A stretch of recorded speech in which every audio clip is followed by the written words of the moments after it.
this time, the board returns from executive session. Please stand for the Pledge of Allegiance.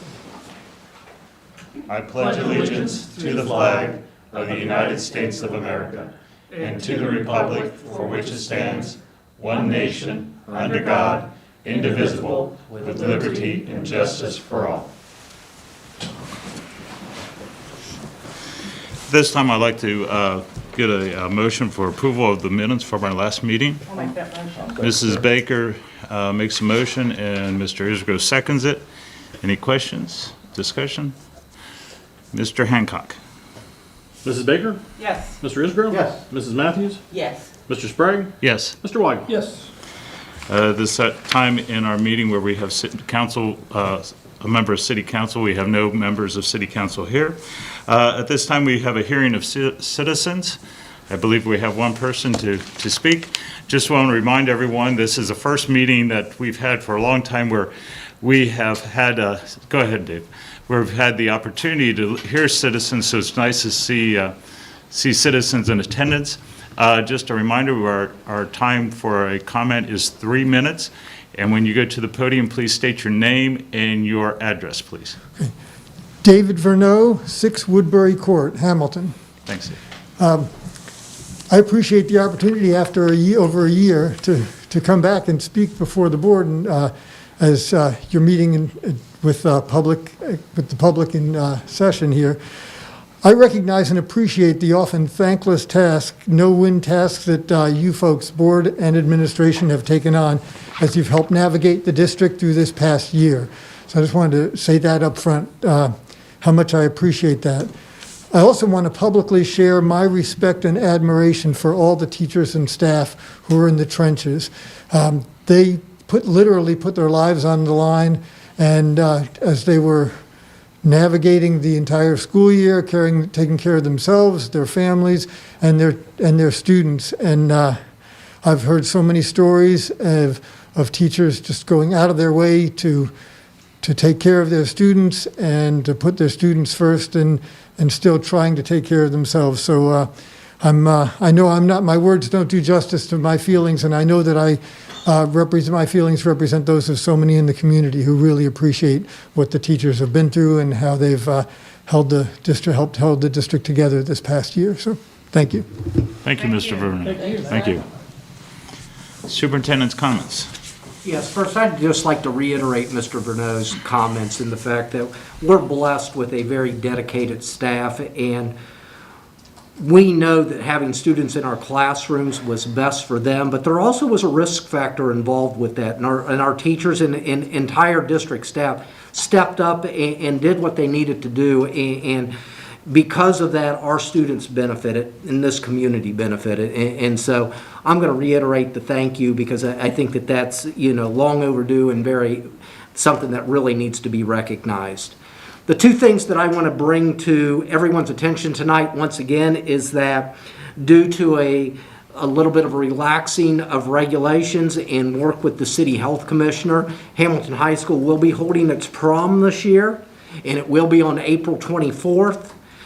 And there will be some criteria that will need to be followed, and we're still working with the City of Hamilton's Health Department on exactly what that is. Masks will be required, and there will be some other criteria, but we're going to do everything we can. We know that experience is extremely important to students, and part of the entire educational endeavor is experiences, and we don't want to not have students experience some things if we have the ability to do that safely.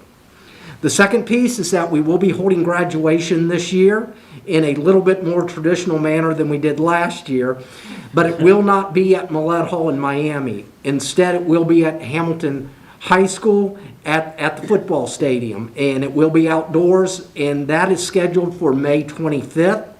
And we do have a rain date scheduled for May 27th. Pray for good weather at the end of May. But with that being said, once again, getting students back and being able to recognize them is extremely important to me, and it's important to their families. And so right now, we're still working out the minute details on that, but it looks like May 25th at the stadium is going to be a go for graduation. Great.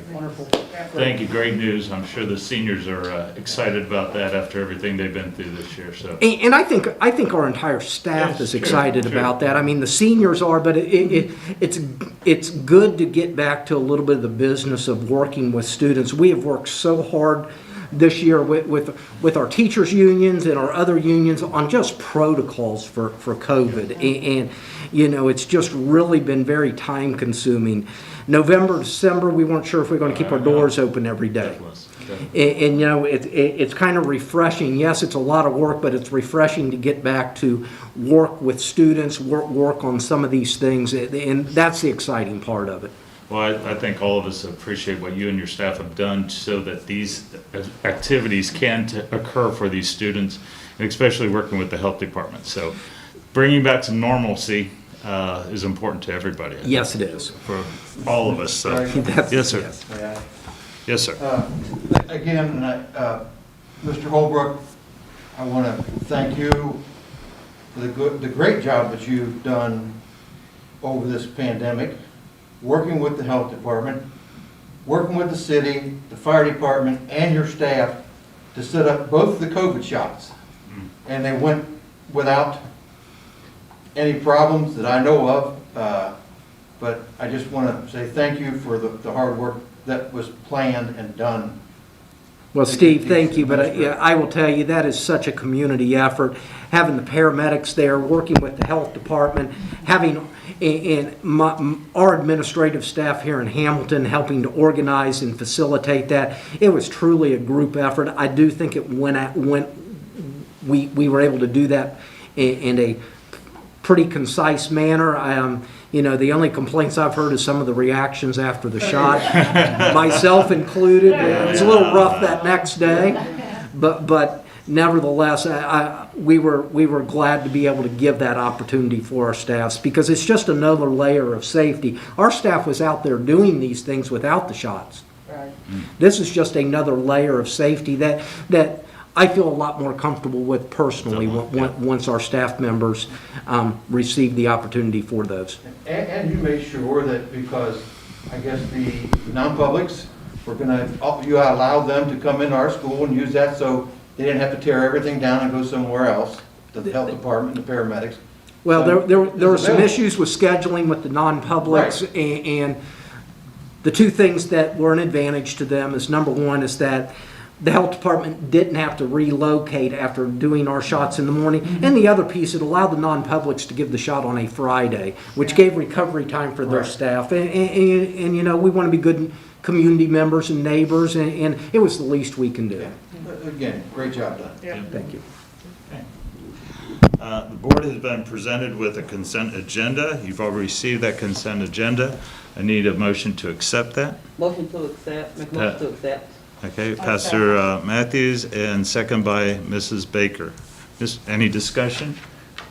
Okay, Mr. Hancock. Mr. Isgro. Yes. Mrs. Matthews. Yes. Mr. Sprague. Yes. Mr. Weigel. Yes. Mrs. Baker. Yes. As there is no other business that I'm aware of in front of the board, our meeting will come to a conclusion. Our next meeting is on April 22nd at 6:30. I need a motion for adjournment. Motion to adjourn. I'll second. Pastor Matthews, adjourned. Thank you, everybody.